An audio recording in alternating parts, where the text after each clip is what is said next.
Peace, family. My name is Vicki Dillard for African Diaspora News Channel. Thank you so much for tuning in. Beloved, as you come in, be sure to give us a big thumbs up, and share the broadcast. When you do that, especially in modern online media, it helps to generate notifications so that other people will know that we're here. And how many of you all know that when you do that, you strengthen our collective Black voice? That's very important because we're up against a huge behemoth of an anti-Black media system that has had many decades, many really centuries, to be honest with you, in media in different forms, and certainly ahead of the game by trillions of dollars over the many years in anti-Black propaganda around the world. So that's so important when you support us because we're a counter voice to the voice of the oppressive class and system and institutions. Yes, thank you so much, family. Hopefully you saw my other piece that I recently did on the U.S. fearing President Afwerki. Yes, and its relation to China, of course, and Russia, but I specifically showed you footage, and I've discussed this in times past on the way the rest of the world receives this powerful country and how they perceive them, and gave you maybe a little hint and a little clue as to why Donald Trump is trying to chummy up to that country. Two things can be true at the same time. It is true that he has very diabolical purposes and why he's trying to do that. And at the same time, it's also an acknowledgement of the power of President Afwerki and the resilient Eritrean people. Yes? Well, I continue that today. Sometime back, I don't know if it's earlier this year or the end of last year, but anyway, quite a while back, I did a broadcast on the fact that the United States, which of course I was not taught this in school, but after doing some research, I found out that the United States is the one that helped to stand in the way of the Eritrean people receiving independence because we decided that Eritrea should be our spy base so they could spy on Vietnam many years ago. I was shocked and floored by the information. Of course, I did a broadcast on that. Hopefully you got a chance to see that. If not, just put that, my name in Eritrea and a base in Eritrea, Vietnam, and it should come right up. I want you to see this as a part two because I did not know about this particular article that was written at the time. I told you I do a lot of stuff because Spirit intuitively guides me to do stuff. Well, I came across this article recently, and this one was written in 2021. So that's not that long ago, but it's been a few years now in fairly recent history. Yes? Well, this is interesting to me. This is from IDN In-Depth News. It says that the headline related to this print publication, it says that analysis that matters. The headline says why the U.S. should build a base in Eritrea. Now, first, I just thought, no, this cannot be. This got to be just some propagandistic little somebody on AI then did something and threw this up there. Where I looked a little bit into who IDN In-Depth News is.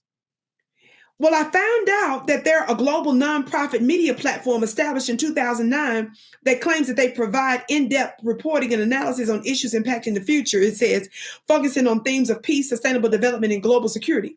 But the thing I found interesting was its flagship agency. It says that it's the flagship agency of the nonprofit International Press Syndicate known as INPS. IDN In-Depth News, it says, aims to cross cultural and political barriers through its online and print publications featuring journalists, analysts, and experts in its network. It says the platform is known for covering major global conferences and issues such as the nuclear nonproliferation, climate change, and human rights.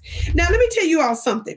It claims that some of the key aspects of this news agency, this international news publication, they claim its mission is to inform and to stimulate thinking on critical global issues, including sustainable development, peace, and security.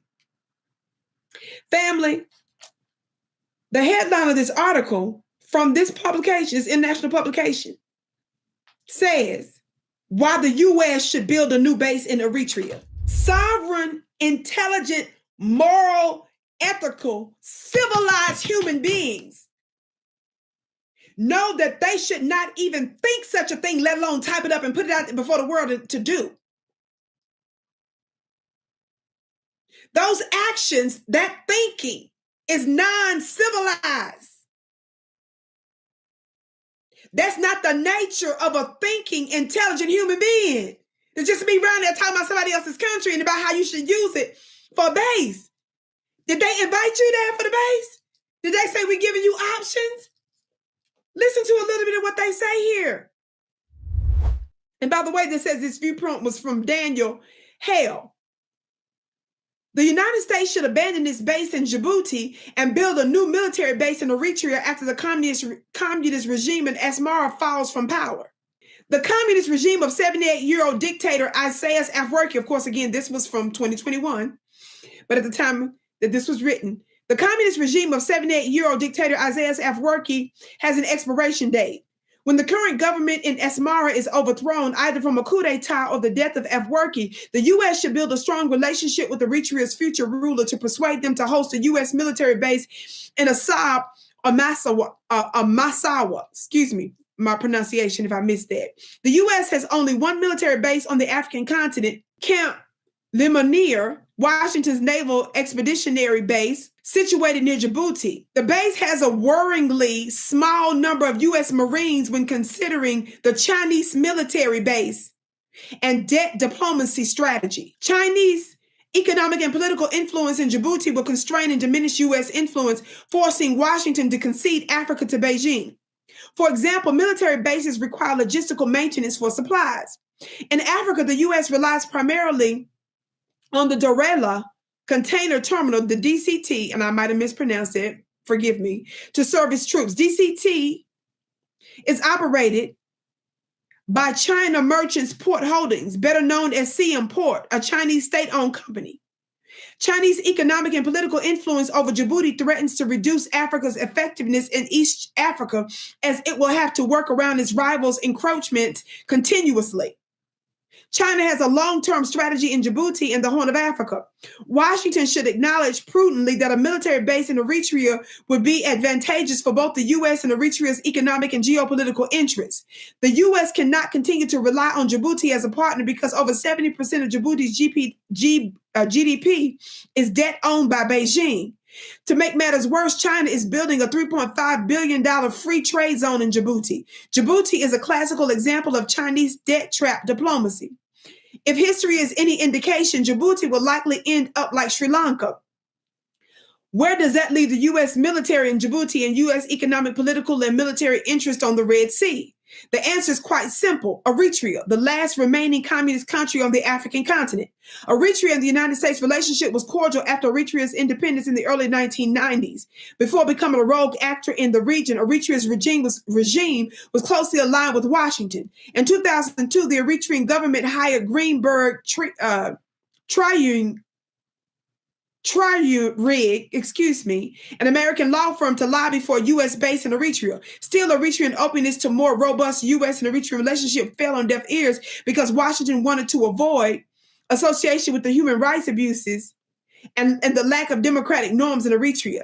In fact, Washington made the wrong calculation by not establishing a military base in Eritrea. American soft and hard power in the struggling country would have influenced the Eritrean government towards democratization and a better human rights track record. Instead, Eritrea is now called Africa's North Korea. How many of y'all know I did a broadcast on that too, about how dare these little knuckleheads running around calling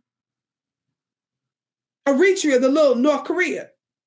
And the only reason why we even throwing North Korea out as if North Korea is a cuss word or an epithet is because North Korea cannot be invaded like other countries. Whatever issues you may think we know about North Korea, which we don't know a whole lot. We cannot take America and the West's word for stuff. They lie too much. You lie. You call our revolutionaries here in America, foundational Black America, you call us terrorists. So we know we can't just be like, oh, they said that. No. It might be true, but we can't take your word for it is what I'm saying. We just can't. Now, if this was what was out before, and I covered the Biden administration secretly making plans against Eritrea and plotting the demise of the current president admitting in one of its white papers that it was going to target its youth. Now the United States, how many of y'all saw my coverage on that a year or two ago? Then the United States, when I exposed it, all of a sudden, they started to put out where they amended what they said publicly. When they realized that we saw what they said out loud in writing, they tried to amend it later, publicly discussing the passing of the current president. This lets you know the mindset of the adversary. And this is the very reason why they consider Eritrea very dangerous, because Eritrea refuses to negotiate its sovereignty and its humanity. This is not about me sitting up here saying everything is perfect with Eritrea. I'm not even going to speak on that. Whatever's going on, I can tell you this much.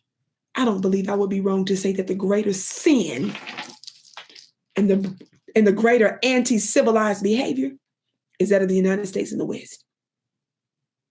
Because you're putting out publicly to literally take over a whole nother country and use it for your own diabolical purposes. And you said it out loud while publicly talking about the demise of the leader.